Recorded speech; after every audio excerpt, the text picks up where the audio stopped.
بسم اللہ الرحمن الرحیم نحمدہ ونصلی علی رسولہ الکریم۔ ناظرین، رمضان المبارک کے دن اور رات اس لحاظ سے بہت قیمتی ہیں کہ اس میں انسان کو اپنی زندگی پر اثر نو نگاہ ڈالنے کا موقع مل جاتا ہے، اور رمضان المبارک میں جہاں انسان بہت ساری چیزوں سے رکنے کی مشق کر رہا ہوتا ہے، وہاں تھوڑی سی مزید محنت سے اپنی زندگی کو مزید دین کے قریب اور بہتر بنا سکتا ہے۔ کچھ چیزیں ایسی ہیں جو ہماری زندگی میں اس طرح سرایت کر چکی ہیں، بلکہ ہمارے جسم میں خون کی طرح دوڑنے لگی ہیں، اور روزمرہ زندگی میں اس کو بہت ہلکا اور خفیف سمجھا جاتا ہے، مگر شریعت کی نگاہ میں ان کی بہت اہمیت اور بہت قدر و قیمت ہے۔ اسلام کا فلسفہ اخلاق اور اس کے جتنے اجزاء اور جتنے ارکان ہیں، وہ سارے کے سارے ایک مسلمان کی زندگی کا اہم ترین حصہ ہے، اور انہی اجزاء اور انہی ارکان سے مل کر ایک کامل مسلمان بنتا ہے۔ آج انشاءاللہ ہم ایک مختصر سی حدیث شریف جو ہمیں بہت ہی اہم پیغام دے رہی ہے، اور خصوصیت کے ساتھ رمضان کے ان دنوں کے اندر وہ اور بھی زیادہ اہم بن جاتی ہے کہ اس کے کچھ الفاظ ایسے ہیں جس کی طرف میں ابھی اشارہ کروں گا انشاءاللہ، اور ہم اس کے 3 جز اور 3 باتوں کی طرف توجہ دلائی گئی ہے۔ ہم 3 نشستوں میں انشاءاللہ اس کے اوپر گفتگو کریں گے۔ سیدنا ابو ہریرہ رضی اللہ تعالیٰ عنہ فرماتے ہیں کہ حضور اکرم صلی اللہ علیہ وسلم نے منافق کی نشانیاں بیان کرتے ہوئے فرمایا کہ آیت المنافق ثلاث، کہ منافق کی 3 نشانیاں ہیں، کہ 3 چیزیں اگر کسی میں پائی جائیں تو اس کو فکر مند ہو جانا چاہیے کہ اس کا شمار مسلمانوں میں ہے یا منافقین میں۔ اذا حدث کذب، کہ جب بات کرے تو جھوٹ بولے، واذا وعد اخلف، اور جب کسی سے کوئی وعدہ کرے، کوئی معاہدہ کرے تو اس میں وعدہ خلافی کرے، معاہدے توڑے، اور واذا اؤتمن خان، اور اگر اس کے پاس امانت رکھوائی جائے یا امانت کوئی اس کے پاس رکھے تو وہ اس میں خیانت کرے۔ 3 چیزیں بتائی جا رہی ہیں، جھوٹ بولنا، وعدہ خلافی کرنا اور خیانت کرنا۔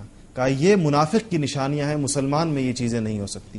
اور ایک اور روایت میں آیا کہ وَإِن صَامَ وَصَلَّى وَزَعَمَ أَنَّهُ مُسْلِمٌ، اور اگرچہ وہ روزہ رکھے اور نماز پڑھے اور یہ سمجھے اور یہ گمان کرے کہ میں مسلمان ہوں، مگر اگر یہ 3 چیزیں اس میں ہیں تو اس کا شمار صحیح اور کامل مسلمانوں میں نہیں ہو سکتا۔ آج ان 3 کے میں سے جو پہلا جز جھوٹ سے متعلق ہے، اس پر ہم تھوڑی سی گفتگو کریں گے، اور انشاءاللہ اگلی 2 نشستوں میں ہم وعدہ خلافی اور خیانت سے متعلق بات کریں گے۔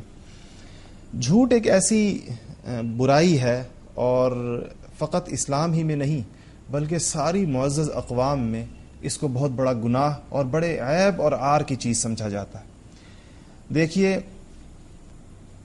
جب قیصر نے حضور اکرم صلی اللہ علیہ وسلم کی دعوت جب قیصر روم کو پہنچی، اور اس نے ان کے حالات معلوم کرنے کے لیے ابو سفیان رضی اللہ عنہ جو اس وقت تک مسلمان نہیں ہوئے تھے ان کو اپنے دربار میں طلب کیا، وہ اسی علاقے میں تھے، اور ان سے حضور اکرم صلی اللہ علیہ وسلم کے بارے میں کچھ سوالات کیے، اور پوچھا کہ ان کا تعلق کیسے خاندان سے ہے، تو اس نے بتایا کہ وہ تو بہت اچھے خاندان کے ہیں اور اس خاندان میں بڑے نیک اور اچھے لوگ گزرے ہیں۔ اور پھر پوچھا کہ ان کے پیروکار کیسے ہیں، تو بتایا ان کے پیروکار عام طور پر معاشرے کے عام افراد ہیں، کوئی صرف مالدار اور اس طرح کے لوگ ان کے پیروکار نہیں ہیں۔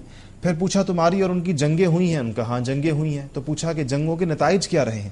اس وقت تک 2 جنگیں ہوئی تھی، ایک جنگ بدر اور ایک جنگ احد، جس میں ایک میں مسلمانوں کو فتح ہوئی تھی، دوسری میں مشرکین کو ہوئی تھی۔ تو انہوں نے کہا کہ ہمارے اور ان کے درمیان جنگوں کے نتائج یہ رہے ہیں، کبھی ہم جیتتے ہیں کبھی وہ جیتتے ہیں۔ تو یہ جو پورا ڈائلاگ حدیثی کتابوں میں نقل کیا گیا، اس میں ابو سفیان نے کہیں غلط بیانی نہیں کی، حالانکہ مسلمان نہیں ہوئے تھے ابھی۔ مسلمان ہونے کے بعد کہا کرتے تھے کہ اس وقت میرا دل چاہتا تھا میں حضور اکرم صلی اللہ علیہ وسلم کے بارے میں کوئی ایسی بات کہوں جس سے آپ کی شخصیت ڈیگریڈ ہو جائے، مگر مجھے خیال ہوتا تھا کہ میں جھوٹ کیسے کہوں، ایک معزز آدمی کی مجلس میں، ایک بادشاہ کی مجلس میں کیسے میں ایسی بات کہوں جس سے انسان اپنے مرتبے سے نیچے گر جاتا ہے۔ تو اسلام سے پہلے بھی چونکہ وہ ایک سردار تھے، ایک معزز آدمی تھے، تو انہوں نے اپنے مرتبے کے خلاف سمجھا کہ میں کوئی ایسی بات کہوں جو غلط بیانی کے زمرے میں آتا ہے۔ حضور اکرم صلی اللہ علیہ وسلم کی احادیث کی روشنی میں اگر آپ دیکھیں تو بڑی سختی کے ساتھ اس چیز سے منع کیا گیا۔ حتیٰ کہ بچوں کے ساتھ جن کے ساتھ جھوٹ عام طور پر مذاق کے معنوں میں ہوتا ہے اس سے بھی منع کیا گیا. ایک خاتون حضور اکرم صلی اللہ علیہ وسلم کے سامنے اپنے بچے کو بلا رہی تھی اور اس کو گود میں لینا چاہ رہی تھی, وہ آ نہیں رہا تھا, تو اس سے کہا کہ تم آؤ میں تمہیں کوئی چیز دوں گی. تو حضور اکرم صلی اللہ علیہ وسلم نے پوچھا کیا واقعی تمہارے پاس کوئی چیز ہے اس کو دینے کے لیے, یا فقط اس کو یعنی اس کو پھسلا کر بلا رہی ہو؟ تو اس نے کہا نہیں, میرے پاس کھجور ہے جو میں اس کو دینا چاہتی ہوں. تو کہا اگر تمہارے پاس کچھ نہ ہوتا اور تم اس طرح اس کو کہہ رہی ہوتی کہ اگر تم آؤ میں تمہیں کوئی چیز دوں گی, اور تمہارے پاس کچھ نہ ہوتا تو تمہارے نامہ اعمال میں ایک جھوٹ لکھ دیا جاتا. یعنی بچوں کے ساتھ بھی جھوٹ بولنے کی اجازت نہیں. اسی طرح مذاق میں بھی جھوٹ بولنے کی اجازت نہیں ہے. اس طرف ہمیں بڑی توجہ دینے کی ضرورت ہے. ایک حدیث شریف میں آتا ہے کہ حضور اکرم صلی اللہ علیہ وسلم نے فرمایا کہ سخت افسوس ہے اس شخص پر, اور افسوس کا مطلب یہ ہوتا ہے کہ دردناک عذاب ہے اس شخص کے لیے, اگر ہم اس کا سخت ترجمہ کریں, کہ اس شخص کے لیے جو محض لوگوں کو ہنسانے کے لیے جھوٹ بولے, کہ جس سے لوگ مجلس میں تھوڑی دیر کے لیے ہنسی مذاق ہو جائے اور اس نے اس میں خلاف واقعہ بات کی اور جھوٹ بولا.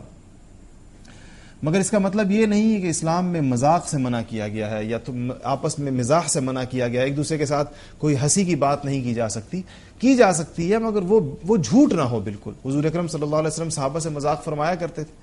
ایک بوڑھی خاتون حضور اکرم صلی اللہ علیہ وسلم کے پاس آئیں اور کہا رسول اللہ میرے لیے دعا کیجئے کہ میں جنت میں چلی جاؤں. حضور نے فرمایا کہ جنت میں تو بوڑھیاں نہیں جائیں گی. تو وہ بڑی پریشان ہوئی کہ یا رسول اللہ میں تو یعنی بوڑھیاں جنت میں نہیں جائیں گی, تو بہت ان کو پریشانی تاری ہوئی. تو آپ نے فرمایا کہ بوڑھیاں بڑھاپے کی حالت میں نہیں جائیں گی, وہ ساری جوان ہو کر جائیں گی جنت میں. آخر میں وضاحت فرمائی. تو یہ ایک انداز تھا مذاق کا حضور اکرم صلی اللہ علیہ وسلم. اسی طرح ایک صحابی نے حضور صلی اللہ علیہ وسلم سے کہا کہ یا رسول اللہ مجھے اونٹ دے دیجئے بار برداری کے لیے, کچھ سامان یہاں سے وہاں لے جانے کے لیے. تو حضور صلی اللہ علیہ وسلم نے فرمایا کہ ہم تو تمہیں اونٹ کا بچہ دیں گے. تو اس نے کہا کہ اونٹ کا بچہ میں کیا کروں گا, مجھے تو اونٹ چاہیے جسے میں کوئی کام لے سکوں. بچے کی تو خود خدمت کرنی پڑتی ہے. تو فرمایا جو اونٹ ہم تمہیں دیں گے وہ آخر کسی اونٹ کا بچہ ہی ہوگا نا. تو یہ اب مذاق ہے اور آپس میں دل لگی اور ہنسی کی بات ہے, مگر خلاف واقعہ نہیں ہے, جھوٹ نہیں ہے. اس قسم کا مذاق حضور اکرم صلی اللہ علیہ وسلم صحابہ کے ساتھ فرمایا کرتے تھے. جھوٹ کے ساتھ ساتھ ایک دوسری چیز جو ہمارے ہاں بہت زیادہ رواج پا گئی ہے اور ہمیں اس کی طرف انتہائی توجہ کی ضرورت ہے, وہ جھوٹی گواہی ہے. صحابہ روایت کرتے ہیں کہ ایک دفعہ حضور اکرم صلی اللہ علیہ وسلم تشریف فرما تھے اور آپ نے ٹیک لگائے ہوئے بیٹھے تھے. آپ نے صحابہ کرام سے پوچھا کہ میں تم کو بتاؤں کہ بڑے بڑے گناہ کون سے ہیں؟ صحابہ نے عرض یا رسول اللہ ضرور بتائیے. آپ نے فرمایا کہ بڑے گناہ یہ ہیں, ایک تو اللہ کے ساتھ کسی کو شریک ٹھہرانا, دوسرا والدین کی نافرمانی کرنا. یہ دو باتیں ارشاد فرمائی. اس کے بعد آپ ٹیک لگا کر بیٹھے ہوئے تھے, آپ سیدھے ہو کر بیٹھ گئے اور فرمایا کہ جھوٹی گواہی دینا, جھوٹی گواہی دینا, جھوٹی گواہی دینا. 3 دفعہ اس کو ذکر فرمایا. یعنی یہ 2 باتیں ایک دفعہ ارشاد فرمائی, اللہ کے ساتھ کسی کو شریک ٹھہرانا, والدین کی نافرمانی کرنا, اور ٹیک لگا کر بیٹھے ہوئے تھے. اور یہ تیسری بات ارشاد فرمانے کے لیے سیدھے ہو کر بیٹھ گئے اور اس کو 3 دفعہ ارشاد فرمایا کہ جھوٹی گواہی دینا, جھوٹی گواہی دینا, جھوٹی گواہی دینا. یہ اتنی سخت بات ہے. اسی علماء نے لکھا ہے کہ جھوٹی گواہی دینا شرک کے برابر گناہ ہے. اس حدیث شریف سے یہ بات پتہ چلتی ہے. جب ایک انسان حقیقی سچا آدمی بن جاتا ہے تو اللہ جل جلالہ اس کی ایسی طبیعت, ایسی موزون اور مناسب بنا دیتے ہیں کہ بڑے خطرناک موقعوں پر بھی اس کو ایسی بات سوجتی ہے جو جھوٹ نہیں ہوتی. جان بچانے کے مواقع جہاں پر انسان کو اجازت بھی ہے جھوٹ بولنے کی, اگر اس کی جان جا رہی ہو تو اپنی جان بچانے کے لیے, مگر چونکہ سچائی اس انسان میں سرایت کر چکی ہوتی ہے تو ایسے موقع پر بھی وہ کوشش یہ کرتا ہے کہ میں سری جھوٹ نہ بولوں. دیکھیے سیدنا ابوبکر صدیق رضی اللہ تعالی عنہ جب حضور اکرم صلی اللہ علیہ وسلم کے ساتھ ہجرت کے موقع پہ نکلے اس رات کو, تو آپ کی جان کے پیچھے مشرکین مکہ کے ہرکارے اور ان کے لوگ آپ کو ڈھونڈتے پھر رہے تھے. ایک موقع پر کچھ لوگ سامنے آ گئے اور حضرت ابوبکر صدیق رضی اللہ تعالیٰ عنہ سے پوچھا کہ تمہارے ساتھ کون ہے؟ اب دونوں کی جان کو خطرہ ہے, خصوصاً حضور اکرم صلی اللہ علیہ وسلم کی جان کو خطرہ ہے, اور آپ چونکہ ان کے ساتھ لے جا رہے ہیں ان کو اپنے ساتھ, آپ کی جان کو بھی خطرہ ہے. تو آپ نے سری جھوٹ نہیں بولا کہ میں یہ کوئی اور بندہ ہے, نام لیا. فرمایا کہ ھذا الرجل یہدینی السبیل, یہ جو آدمی ہے یہ مجھے رستہ دکھاتا ہے, یہ میرا رہبر ہے, میرا رہنما ہے. ھذا الرجل یہدینی السبیل کا مطلب ہے کہ مجھے رستے پر رستہ بتانے والا ہے. تو اب دیکھیے ان کے ذہن میں یہ آیا پوچھنے والوں کے کہ شاید یہ کوئی وہ راستہ بتانے والا رہبر ہے جو لوگ اپنے ساتھ دشوار گزار رستوں میں لے لیتے ہیں، اور آپ کا مطلب یہ تھا کہ حضور اکرم صلی اللہ علیہ وسلم ہمیں رستے بتانے کے لیے ہی تو آئے ہیں، جنت کا رستہ بتانے کے لیے، دین کا رستہ بتانے کے لیے. تو آپ نے اپنی جگہ بالکل درست الفاظ کا انتخاب کیا، لیکن وہ اس کا کوئی اور مطلب سمجھے اور حضور اکرم صلی اللہ علیہ وسلم کو جو نقصان پہنچانا چاہتے تھے وہ نہ پہنچا سکے. یہ تو ایک صحابی کا واقعہ ہے، اور صحابی بھی وہ صحابی جو سارے صحابہ میں سب سے افضل اور حضور اکرم صلی اللہ علیہ وسلم کے بعد افضل الخلق ہیں، کائنات کے انبیاء کے بعد سب سے بزرگ و برتر انسان ہیں. ہمارے قریب کے زمانے کے علماء اور مشائخ جن کو اللہ تعالیٰ نے اصلاح اور تجدید کے بڑے بڑے کارنامے جنہوں نے بڑے بڑے کارنامے انجام دیے، ان کی تاریخ پڑھنے سے بھی پتہ چلتا ہے کہ ان کی زندگیوں میں جھوٹ سے بچنے کا کس قدر اہتمام تھا. 1857 کی جنگ آزادی قریب کے زمانے کی بات ہے، 1 صدی پہلے، 1.5 صدی پہلے کی بات ہے، اسی بر صغیر میں لڑی گئی. اس موقع پر یقیناً یہ علماء اور انگریز استعمار کے درمیان ایک جنگ تھی، اور اس جنگ میں مسلمانوں کو بظاہر کامیابی نہیں ہوئی، تو علماء کو گرفتار کیا گیا اور ان پر مقدمے بنائے گئے. ایک بزرگ حضرت مولانا رشید احمد گنگوہی صاحب رحمۃ اللہ علیہ کو بھی گرفتار کیا گیا، اور ان کے اوپر یہ الزام تھا کہ ان کے 1857 کی جنگ آزادی کے موقع پر ان کے پاس اسلحہ تھا، اور اس موقع پر یقیناً ان لوگوں نے انگریز کے خلاف جہاد کیا تھا، اسلحہ تو ان کے پاس تھا. تو ان سے جج نے، ان سے عدالت نے پوچھا کہ آپ پر یہ الزام ہے کہ آپ کے پاس اسلحہ ہے یا اسلحہ تھا اس موقع پر جب آپ لوگ انگریز کے خلاف جہاد کر رہے تھے، تو آپ کے ہاتھ میں تسبیح تھی، آپ نے اپنی تسبیح عدالت میں کھڑی کر کے کہا کہ ہمارا اسلحہ تو یہ ہے. یہ نہیں کہا کہ ہمارے پاس اسلحہ نہیں تھا، 1857 کی جنگ آزادی ہم نے بغیر اسلحے کے لڑی ہے، بلکہ اپنی تسبیح کو عدالت میں اٹھایا اور کہا ہمارا اسلحہ تو یہ ہے. تو دیکھیے اس موقع پر بھی، جبکہ اگر یہ اسلحے کی موجودگی ثابت ہو جائے تو آپ کو پتہ ہے کہ انگریزوں کی سزائیں کیا تھی. توپ کے سامنے آدمی کو باندھ کر اور 20 اور سینکڑوں اور ہزاروں علماء کو شہید کیا گیا، 3-3 4-4 ہزار علماء کو ایک دن میں شہید کیا جا رہا ہے. اس حال میں بھی، اس وقت میں بھی وہ اپنی زبان سے جھوٹ نکالنے کے روادار نہیں. تو یہ جب انسان سچا بن جاتا ہے، سچائی اس میں سرایت کر جاتی ہے، تو ایسے موقعوں پر بھی اللہ تعالیٰ کجا یہ کہ ہم عام چھوٹے چھوٹے معاملات میں جھوٹ بولیں. اور یاد رکھیے کہ جھوٹ زبان سے بھی ہوتا ہے اور جھوٹ عمل سے بھی ہوتا ہے. عمل سے جھوٹ یہ ہے کہ اپنے آپ کو ایسا ظاہر کرنا جو اس میں نہ ہو، اپنے نام کے ساتھ ایسے الفاظ لگانا جو حقیقت میں انسان میں موجود نہ ہو. آج جس طرح ہم دیکھتے ہیں نسب کے معاملے میں اپنے نام کے ساتھ سید لگانا، کوئی اور نسبت لگانا، اگر وہ نہیں ہے تو یہ جھوٹی ہے. پروفیسر لکھنا اپنے نام کے ساتھ، اگر وہ پروفیسر نہیں ہے، لیکچرر ہے یا کسی اور اس پر ہے، یہ ساری چیزیں بھی جھوٹ کے زمرے میں آتی ہیں.